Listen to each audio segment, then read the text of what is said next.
జై గురుదేవదత్త. మనం శ్రావణ మాసంలో అంటే ఆగస్టు నెలలో 15 తారీఖు నుండి 15 తారీఖు వరకు ఈ మాసంలో ఈ రాశి వారికి అంటే ధనుస్సు రాశి వారికి ఎలా ఉండబోతుందో తెలుసుకుందాం. అంటే ధనుస్సు రాశి వారికి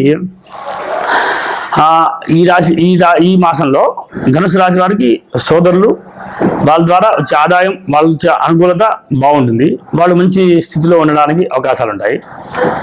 అలానే కుటుంబము కొంచెం వీళ్ళు శ్రమతో కుటుంబాన్ని పోషించారట్టుగా కనబడుతుంటుంది. అంటే వీళ్ళ కుటుంబంలో కొన్ని విశేషాలు జరుగుతుంటాయి. ఎప్పుడు కూడా వీళ్ళ కుటుంబం వల్ల ఇబ్బంది పడుతూ ఉంటారు. వీళ్ళు కొన్ని పేదరికంతో పైకి రావడం, కుటుంబం కొంచెం ఇబ్బందిగా ఉండడం, లేదా కుటుంబాన్ని దూరంగా ఉండడానికి కూడా ఈ ధనుసు రాశి వారికి కనబడుతుంటుంది. అంటే వీళ్ళు మేధస్సు మంచి ఎక్కువ అన్నమాట. వీళ్ళు తెలివితేటలు బాగా అధికంగా ఉంటాయి. వీళ్ళు మంచి పండితులై ఉంటారు. ఏ విద్యలో వీళ్ళు రాణించగలుగుతారు. ఒక విద్యను సంపూర్ణంగా ఛేదిస్తారు అన్నమాట. అది దాన్ని సాధించగలుగుతారని అంత గొప్ప మహాపండితులని వీళ్ళు ప్రతిదీ కూడా విషయం తెలుసుకున్న వాళ్ళే ఉంటారు. అంటే ఒక ధనుసు రాశి వాళ్ళ దగ్గర మీరు పోయి ఏదైనా మాట్లాడాలన్నా కూడా వాళ్ళు మంచి తత్వం తెలిసిన వాళ్ళు, మంచి ఒక ప్రణాళికబద్ధంగా జీవితాన్ని వెళ్ళేవాళ్ళు వీళ్ళు. కనుక వీళ్ళ దగ్గర వెళ్ళడం వల్ల చాలా మంచి పేరు కూడా వస్తుందన్నమాట. వీళ్ళు మంచి కీర్తి గల వాళ్ళు అవుతుంటారు ధనుసు రాశి వారు. అయితే వీరికి కుటుంబం మాత్రం వీళ్ళకి కొంచెం ఇబ్బందిగా అనిపిస్తుంది. కుటుంబం పట్ల వీళ్ళు చాలా కొంచెం కష్టపడాల్సి వస్తుంది అన్నమాట. ఎక్కువ కుటుంబాన్ని ఎప్పటికప్పుడు రక్షించుకుంటూ ఉండాల్సి వస్తుంది వీళ్ళు. అలాగే సోదర స్థానం మాత్రం బాగుంది, అనుకూలంగా ఉంది. శని ఉండడం వల్ల సోదరుల పట్ల అనుకూల స్థితి లభిస్తుంది, బాగుంటుంది. చతుర్థం పట్ల తల్లి పట్ల కొంచెం వీళ్ళకి రాహు ఉంటాడు కనుక కొంచెం తల్లి రీత్యా కొంచెం హెల్త్ ప్రాబ్లమ్స్ ఉండడానికి అవకాశాలు ఉంటాయి. కానీ ఈ జాతకంలో గురుడు ఇక్కడ యోగదాయ రాశి ప్రభావం గురుడు యోగదాయుడే కనుక కొంచెం యోగదాయుడు కాదు కనుక, ఎందుకంటే గురుడు షష్టంలో ఉండడం వల్ల మీ తల్లికి కూడా హెల్త్ ప్రాబ్లమ్స్ ఉండే అవకాశాలు ఉంటాయి. తల్లికి హెల్త్ ప్రాబ్లమ్స్ ఉండే అవకాశాలు ఉంటాయి. సంతాన మూలకమైన కూడా సమస్యలు కూడా ఉండడానికి అవకాశాలు ఉంటాయి. అలానే తల్లి ఒకటే కాదు, తర్వాత వాహన పరంగా, తర్వాత వస్తువుల పరంగా, తర్వాత భూమి పరంగా, తర్వాత వీటి వల్ల కూడా కొంచెం రుణం ఉండడం కానీ, లేదా లేదంటే పట్టాన్ని ఇవ్వకపోవడం కానీ, వాటి నుంచి సమస్యలన్నీ కూడా లిటిగేషన్లో ఉంటాయని తెలుస్తుంది. అంటే ఈ సమయంలో భూ వివాదాలు ధనుస్సు రాశి వాళ్ళు భూమి వివాదాలు వెళ్ళకపోతే మంచిది. వెళ్తే కనుక ఏమవుతుంది, తప్పనిసరిగా వీళ్ళ మీద భూ వివాదాలు పడతాయి, నిత్యం పడతాయి. అది సమస్యగా మారుతుంటాయని గ్రహించాలి. కనుక ఈ మాసం వరకు వీళ్ళు అటువైపు పోకపోతే మంచిదని అర్థం చేసుకోవాలి. కుజుడు అక్కడ సంచరిస్తున్నాడు.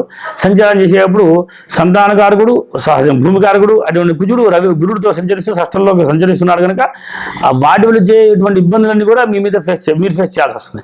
అది మీరు ఎదురు చూడాల్సి వస్తుంది. వాటి వల్ల ఇబ్బంది పడాల్సి వస్తుంది. కనుక అటువంటి వాటి మీద తప్పించుకుంటే మంచిది, వెళ్ళకపోతే మంచిది. ఈ మాసం వరకు భూమి సంబంధం కానీ, సంతాన విషయంలో కానీ జాగ్రత్త వహించడానికి ప్రయత్నం చేయండి. చతుర్థంలో రాహు ఉండడం వల్ల అది వివాదాలకు కారణం అవుతుంది అన్నమాట. అంటే సుఖం కోసం తను పాగులాడాల్సి వస్తుందని కూడా తెలుసుకోవచ్చు. తన లగ్జరీ లైఫ్ని కొంత ఖర్చు పెట్టాల్సి వస్తుంది అన్నమాట. తను సుఖాన్ని పొందలేకపోతున్నాడని కూడా తెలుసుకోవచ్చు. ఏ క్షణం ప్రయాణం ఉంటుందో ఎప్పుడో కాళ్ళ చక్రాలు అన్నట్టుగా వీళ్ళు ఎప్పుడు ఏదో సంచారం చేస్తూ ఉండాల్సి వస్తుంది. వీళ్ళు ఒక ప్లేస్లో ఉండలేకపోతుంటారు. ఎప్పుడు ఏదో తిరుగుతూనే ఉండాలి. అందులో తృతీయంలో శని ప్రభావం వల్ల, చతుర్థంలో రాహు ప్రభావం వల్ల కూడా రెండు కనబడుతున్నాయి. అలా షష్టంలో ఉన్న గురుడు కుజుడు వల్ల ప్రభావం నడుస్తున్నాయి. అంటే ఈ రాశి వారికి ఈ సంవత్సరంలో ఈ నెలలో అసలు యోగదాయకంగా లేదు అని కూడా తెలుసుకోవచ్చు. ఈ మాసం మాత్రం అనుకూల స్థితి కాదు అని రాహుకి, కుజుడికి, అలానే శనికి కూడా చదువుకుంటే మంచిది, గురుడికి కూడా చదివితే మంచిది అని తెలుసుకోండి.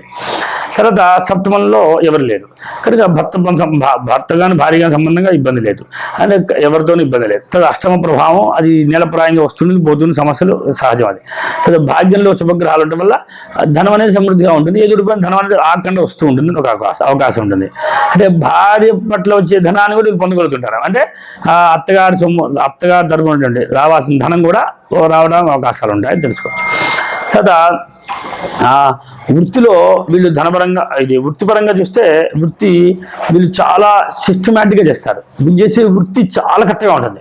వీళ్ళు ఒక ప్రోగ్రామ్ చెప్తే ఆ ప్రోగ్రామ్కి సరైన న్యాయం చేయగలుగుతారు. వీళ్ళు చాలా పర్ఫెక్ట్గా దాన్ని న్యాయం చేయగలుగుతారు. ఎటువంటి చిన్న మిస్టేక్ కూడా లేకుండా దాన్ని సంపూర్ణం చేయగలుగుతారు. వీళ్ళకి ఒకటే టాలెంట్. ధనుసు రాశి వారికి ఏ పనైనా అప్పచెప్పండి 100% సక్సెస్ఫుల్ అని చెప్పడానికి ఈజీగా ఉంటుంది అన్నమాట. ఎందువల్ల కన్య దశమం అవడం వల్ల వాళ్ళు ఏ వృత్తిని కూడా అవలంబించినా ఆ వృత్తిని వాళ్ళు సక్సెస్గా చేస్తారు. అంటే ఎక్కడ మాట పట్టడానికి అవకాశం తీసుకోరు. అది పక్కవాడికి కూడా రాంగ్ చేయనీడు అన్నమాట. ఎవరిని కూడా వృత్తిపరంగా ఎవరిని రాంగ్ చేయనీడు, మిగతాపరంగా ఎవరు పరచుకోరు, కానీ వృత్తిపరంగా తప్పు జరగనీదు. అక్కడ ఏ మిస్టేక్ చేయకూడదు, కరెక్ట్గా వెళ్ళాలి. అక్కడ ఉన్న క్లయింట్ ఉన్నా లేకపోయినా అతను పర్సనల్గా ఒక్కరి సింగిల్గా ఉన్నా సరే తను చేయాల్సిన న్యాయాన్ని సంపూర్ణం చేయగలుగుతారని ధనుసులో స్పెషాలిటీ. అది ధనుసు రాశి కానీ ధనుసు లగ్నం కానీ ఈ స్పెషల్ ఎవరికి రాదన్నమాట. ఈ యొక్క ధన లగ్నాన్ని మాత్రం వృత్తిపరమైన హైలైట్ ఇవ్వబడేది. కనుక అదొకటి కాకుండా వీరికి ఇంకో విషయం గ్రహించాలి. ఇంకో స్పెషల్ ఏంటంటే ఈ లాభంలో వచ్చేసరికి శుక్రుడు అవడం వల్ల శుక్రుడు అవడం వల్ల లాభంలో ఎవరు లేరు, కానీ వీరు చేసేటువంటి లాభం సమంగా ఉంటుంది అన్నమాట, సమన్యాయం జరుగుతుంటుంది. కానీ ఏంటంటే వీళ్ళు జీవిత ప్రయాణం మాత్రం నిద్ర సరిగ్గా పట్టబోవటము, కొంచెం జీవితంలో కొన్ని తెలియనటువంటి సమస్యలు, అది ఎవరు చెప్పుకోలేని సమస్యలు, ఎప్పుడు ఏదో ఒకటి చిన్న చిన్న ఇబ్బందుల్ని అది ఇబ్బందిగా క్రియేట్ అవుతుంటారండి. ఈ రాశిలో స్పెషల్ ఏంటంటే ఏ చిన్న విషయం వచ్చినా అది ఏదైనా చిన్న ఎదుటి వ్యక్తి ఏదైనా మాట్లాడితే ఇంకా నేను రాను, నేను చెయ్యను, అలా మొండిగా వ్యవహరించడానికి అవకాశాలు ఉంటాయి. ఈ ధనుసు రాశి వాళ్ళతో చాలా జాగ్రత్తగా మాట్లాడాలన్నమాట, లేదనుకో వాళ్ళు కరాఖండిగా వాళ్ళ పని చేయని వాళ్ళు అని గ్రహించాలి. ఈ రాశిలో ఉన్న స్పెషాలిటీ అది. కనుక ఈ సహజంగా వీళ్ళకి ఈ రాశి ఈ మాసం అంతా అద్భుతంగా ఫలితాన్ని ఇస్తుంది, మంచి ఆదాయం బాగుంటుంది, అన్ని రకాలుగా బాగుంటారు. జయ గురుదేవదత్త. మనము ఇప్పుడు మకర రాశిని తెలుసుకున్నాం. ఏ మాసంలో? శ్రావణ మాసంలో 8వ నెలలో ఇప్పుడు 15 తారీఖు నుండి 15 తారీఖు వరకు జరిగే ప్రభావంలో మేము తెలుసుకున్నాం. అయితే ఇప్పుడు మకర రాశికి స్పెషల్ అయిన ఇప్పుడు మకర రాశి వారికి అష్టమంలో రవి సంచారము, అలానే శుక్ర సంచారము, బుధ సంచారము నడుస్తుంటాయి. కనుక వీళ్ళకి ఏం నడుస్తుంటాయి? భారీ మూలకమైన సమస్యలు, అలానే అత్తగారించే సమస్యలు, లేదా కుటుంబం అంటే అత్తగారి కుటుంబం నుంచి వచ్చే సమస్యల్ని వీళ్ళు ఫేస్ చేయాల్సి వస్తుంది. అలానే ఇంకొక సమస్య ఏంటి? వీళ్ళకి రుణపరమైన సమస్యలు, అంటే రుణం కూడా వీళ్ళు అధికంగా చేసి నష్టపోతుంటారు, ధనం తీర్చలేక అవస్థపడుతుంటారు, అప్పుడు వాళ్ళ ఇంటికి వస్తుంటారు, ఈ సమయంలో చాలా డిస్టర్బ్ చేస్తుంటారు. ఈ మకర రాశి వారు చాలా జాగ్రత్తగా ఉండాలి. అందుకని వీళ్ళకి స్త్రీల దగ్గర కానీ వ్యాపారాల దగ్గర కానీ నేను డబ్బులు ఇస్తాను, నేను తీసుకొని మీకు మళ్ళీ ఇస్తానని చెప్పి ఈ నెలలో తీసుకోకపోతే మంచిది. ఈ నెలలో తీసుకున్నారంటే ఇరుక్కుపోవడం అవకాశాలు ఉంటాయని అర్థం చేసుకోవాలి. ఎవరి మూలకంగా ఎక్కువ?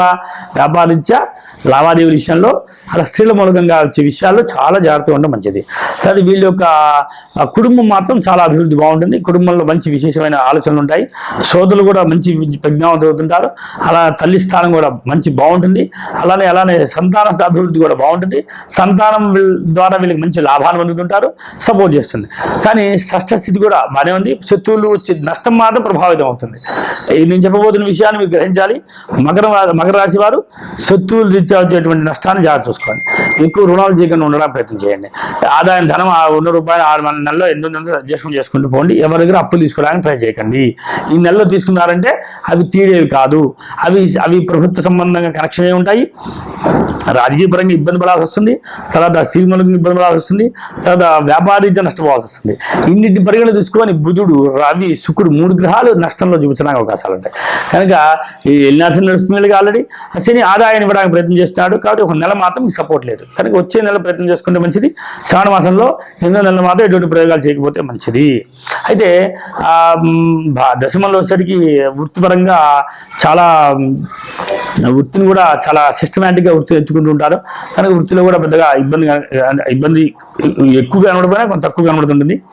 లాభం పర్లేదు, అలా వ్యయం కూడా సమంగానే ఉంటుంది. ఎటువంటి ఇబ్బంది లేకుండా జీవితం నడిచిపోతుంటుంది. కాకపోతే చెప్పినట్టు ఈ మూడింటిని కనుక తప్పించుకుంటే ఏ సమస్య రాదు. కనుక ఏమేం చెప్పాను? బుధుడు, శుక్రుడు, అలానే రవిని కంట్రోల్ చేసుకోండి. అంటే కొంచెం వాళ్ళు రిక్వెస్ట్ చేసి వాళ్ళు ప్రార్థన చేస్తే వాళ్ళు అనుకూలిస్తారు. రవయ నమః, శుక్రగ్రహాయ నమః, బుధగ్రహాయ నమః తప్పనిసరి ఈ రాశి వాళ్ళు, మకర రాశి వాళ్ళు తప్పనిసరి చదివితేనే సేఫ్గా ఉంటారు. లేదా ఈ నెలలో కొంత ఇబ్బంది పడడానికి అవకాశాలు ఉన్నాయని తెలుసుకోవచ్చు. ఓకేనా? జయ గురుదేవదత్త.